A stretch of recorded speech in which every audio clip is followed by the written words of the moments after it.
Hello friends, आप सभी लोगों का स्वागत है आपके अपने YouTube channel math classes with Javed sir में। तो आज की क्लास में हम लोग 28 और 29 जुलाई के इम्पोर्टेंट करंट अफेयर्स को इस क्लास में डिस्कस करने वाले हैं। तो आप इस पूरे सेशन को अंत तक जरूर देखिएगा। और अगर आप हमारे इस वीडियो को पहली बार देख रहे हैं तो चैनल को सब्सक्राइब करना ना भूलें, ताकि हमारे द्वारा कुछ भी अपडेट किया जाए उसका नोटिफिकेशन आपको सबसे पहले मिल सके। तो चलिए आज के सेशन को करते हैं स्टार्ट। तो आज का पहला प्रश्न है, हाल ही में साउथहैम्पटन विश्वविद्यालय ने भारत में अपना पहला विदेशी परिसर कहाँ खोला है? तो इसका सही विकल्प हो जाएगा डी यानी गुरुग्राम। आइए क्वेश्चन से रिलेटेड इंपॉर्टेंट पॉइंट कवर कर लेते हैं।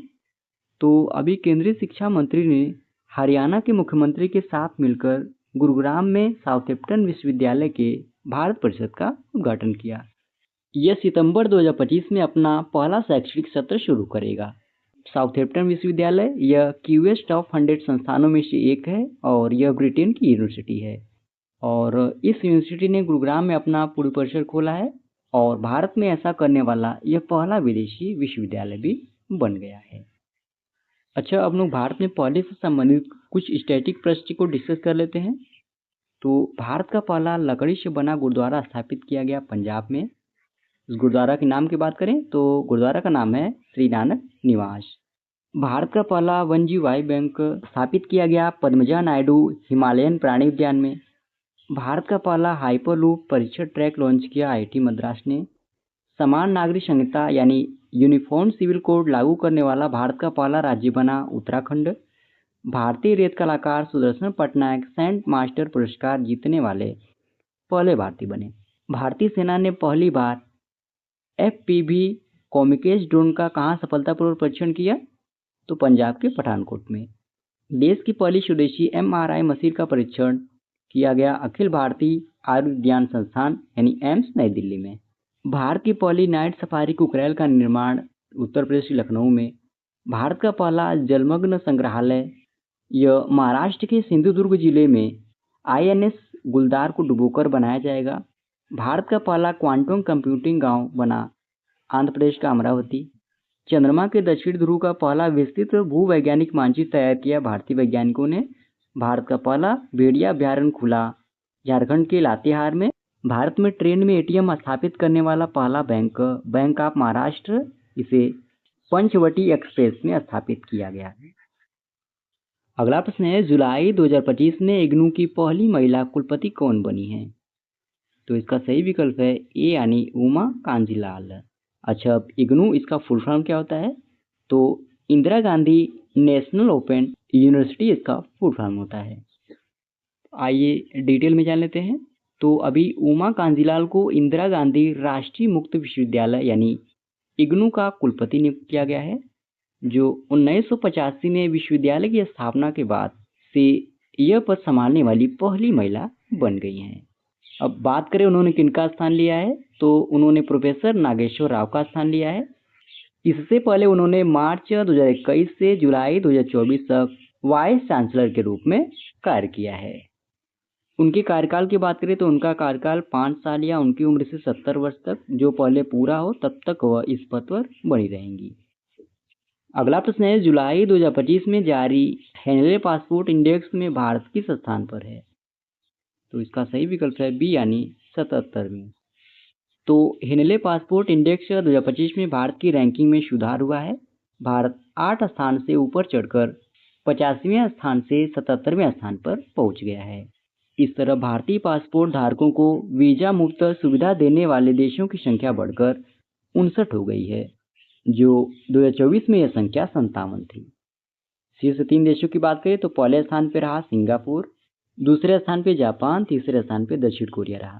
वहीं सबसे निचले रैंक की यानी सबसे लास्ट रैंक की बात करें तो अफगानिस्तान यह सबसे निचले स्थान पे रहा। अगला प्रश्न है, भारत की पहली रोरो फेरी सेवा किस राज्य में शुरू हुई है? तो इसका सही विकल्प हो जाएगा सी यानी गोवा।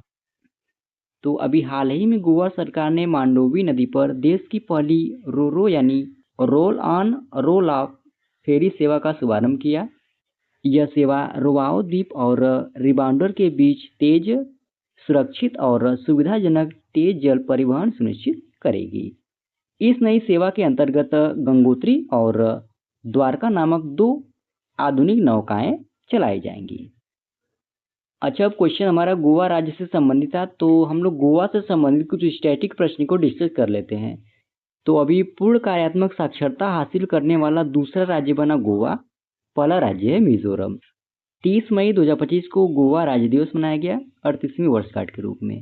भारत का पहला हर घर जल प्रमाणित राज्य गोवा है। गोवा के मोपा एयरपोर्ट का नाम मनोहर पर्रिकर के नाम पर रखा गया। संशोधित नाजी बस योजना 2025 शुरू किया गोवा में। 2025 में गोवा के काजू मानकुराद आम बेबिंका को जीआई टैग मिला। बीमा सखी योजना शुरू करने वाला दूसरा राज्य गोवा बना, पहला राज्य है हरियाणा। मोपा हवाई अड्डे ने प्रतिष्ठित सर्वश्रेष्ठ सुरक्षा पुरस्कार जीता जो गोवा में स्थित है। रेबीज से मुक्त होने वाला भारत का पहला राज्य बना गोवा। सभी सरकारी अस्पतालों में फ्री आईवीएफ सुविधा शुरू करने वाला पहला राज्य बना गोवा। अगला प्रश्न है, हाल ही में पेन ट्रांसलेट अवार्ड 2025 किसने जीता है? तो इसका सही विकल्प हो जाएगा सी यानी गीतांजलि श्री। तो अभी 2025 का PEN translate award Geetanjali Shree को उनकी हिंदी पुस्तक कभी यहाँ हाथी रहते थे के अंग्रेजी अनुवाद के लिए दिया गया है और इसका अंग्रेजी अनुवाद किया है डेजी रॉकवेल ने। यह पुरस्कार पेन ट्रांसलेट कार्यक्रम के तहत दिया गया है जो अनुवाद के काम को समर्थन देता है। और आपको बता दें फ्रेंड्स, गीतांजलि श्री एक प्रसिद्ध भारतीय लेखिका हैं और उन्हें सन 2022 में अंतर्राष्ट्रीय बुकर पुरस्कार भी मिल चुका है। अगला प्रश्न है, जुलाई 2025 में आमादेर पारा आमादेर समाधान योजना किस राज्य में शुरू हुई है? तो इसका सही विकल्प है डी यानी पश्चिम बंगाल। तो आमादेर पारा आमादेर समाधान योजना की घोषणा पश्चिम बंगाल सरकार द्वारा बूथ स्तर पर स्थानीय समस्याओं को हल करने के लिए शुरू की गई है जो राज्य के प्रत्येक गांव और क्षेत्र को कवर करती है और इसे फ्रेंड्स पश्चिम बंगाल के 80,000 बूथ पर लॉन्च किया गया है। तो अभी इस प्रश्न में मेन पॉइंट आप लोगों को इस योजना का नाम याद रखना है, आमादेर पारा आमादेर समाधान योजना, जो किस राज्य सरकार के द्वारा शुरू किया गया है? तो याद रखना है पश्चिम बंगाल। अच्छा, क्वेश्चन हमारा पश्चिम बंगाल राज्य से संबंधित था, तो हम लोग पश्चिम बंगाल के बारे में भी जान लेते हैं। पश्चिम बंगाल की राजधानी कोलकाता, यहाँ के वर्तमान मुख्यमंत्री ममता बनर्जी, यहाँ के वर्तमान राज्यपाल डॉक्टर सीवी आनंद बोस। लोकसभा सीटों की संख्या पश्चिम बंगाल में 42, राज्यसभा सीटों की संख्या 16 और विधानसभा सीटों की संख्या है 294 और ये है पश्चिम बंगाल राज्य का मैप। अगला प्रश्न है, जुलाई 2025 में जीपी बिरला मेमोरियल पुरस्कार से किसे सम्मानित किया गया? तो इसका सही विकल्प हो जाएगा ए यानी वी नारायणन। तो अभी इसरो के वर्तमान अध्यक्ष और अंतरिक्ष विभाग के सचिव डॉक्टर वी नारायणन को जुलाई 2025 में प्रतिष्ठित जीपी बिरला मेमोरियल पुरस्कार से सम्मानित किया गया। यह सम्मान भारत के अंतरिक्ष कार्यक्रम में उनके उत्कृष्ट योगदान के लिए दिया गया। जीपी बिरला मेमोरियल पुरस्कार, जिसे फ्रेंड्स पहले लाइफ टाइम अचीवमेंट पुरस्कार के नाम से जाना जाता था, यह दूरदर्शी उद्योगपति और परोपकारी व्यक्ति घनश्याम दास यानी जीपी बिरला की स्मृति में दिया जाता है। तो अभी आप इस प्रतिष्ठित पुरस्कार का नाम याद रखेंगे, जीपी बिरला मेमोरियल पुरस्कार, जो किसे मिला है? तो इसरो के वर्तमान अध्यक्ष डॉक्टर वी नारायणन को। अगला प्रश्न है, IBSF विश्व पुरुष 6 रेड स्नूकर चैंपियनशिप 2025 का खिताब किसने जीता है? तो इसका सही विकल्प है बी यानी रिले पॉवेल। तो अभी विश्व पुरुष 6 रेड स्नूकर चैंपियनशिप 2025 का खिताब वेल्स के युवा खिलाड़ी रिले पॉवेल ने जीता है। उन्होंने फाइनल में भारत के पंकज अडवाणी को 5-4 से हराकर यह खिताब अपने नाम किया। इसके आयोजन तिथि की बात करें तो इसका आयोजन 13 जुलाई से 24 जुलाई 2025 तक किया गया और कहां पर किया गया? तो बहरीन के मनामा में इसका आयोजन किया गया। अगला प्रश्न है, किस शहर में भारत के पहले हाइड्रोजन संचालित ट्रेन कोच का सफलतापूर्वक परीक्षण किया गया? तो इसका सही विकल्प है बी यानी चेन्नई। तो अभी 25 जुलाई 2025 को भारत की पहली हाइड्रोजन से चलने वाली ट्रेन कोच का सफल trial integrated coach factory Chennai में किया गया।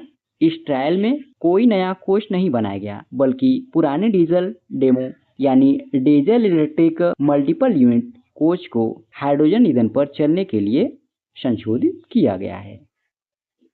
अगला प्रश्न है, जुलाई 2025 में भारत सरकार ने किस देश के नागरिकों को 5 वर्ष बाद फिर से पर्यटन वीजा देना शुरू किया है?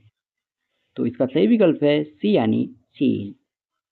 तो अभी भारत ने आधिकारिक रूप से 5 साल के बाद चीनी नागरिकों को पर्यटन वीजा फिर से जारी करना शुरू कर दिया है। इसका मुख्य उद्देश्य भारत चीन संबंधों को सामान्य करना और 2020 के गलवान घाटी संघर्ष के बाद उपजे तनाव को कम करना है। आपको जानकारी के लिए बता दें फ्रेंड्स, भारत ने सन 2020 में वैश्विक कोविड-19 महामारी के दौरान चीनी नागरिकों के लिए पर्यटन वीजा निलंबित कर दिया था। अगला प्रश्न है, हाल ही में अंतर्राष्ट्रीय न्यायिक कल्याण दिवस कब मनाया गया है? तो इसका सही विकल्प हो जाएगा बी यानी 25 जुलाई। तो अभी अंतर्राष्ट्रीय न्यायिक कल्याण दिवस 25 जुलाई को मनाया गया और वर्ष 2025 में यह दिवस पहली बार मनाया गया। इसके उद्देश्य की बात करें तो न्यायिक अधिकारियों के मानसिक स्वास्थ्य पर वैश्विक असर पर ध्यान केंद्रित करना इसका उद्देश्य है। 2025 के लिए इसके लिए थीम रखी गई है सशक्तिकरण, समावेशन, सामाजिक न्याय के लिए अंतराल को कम करना।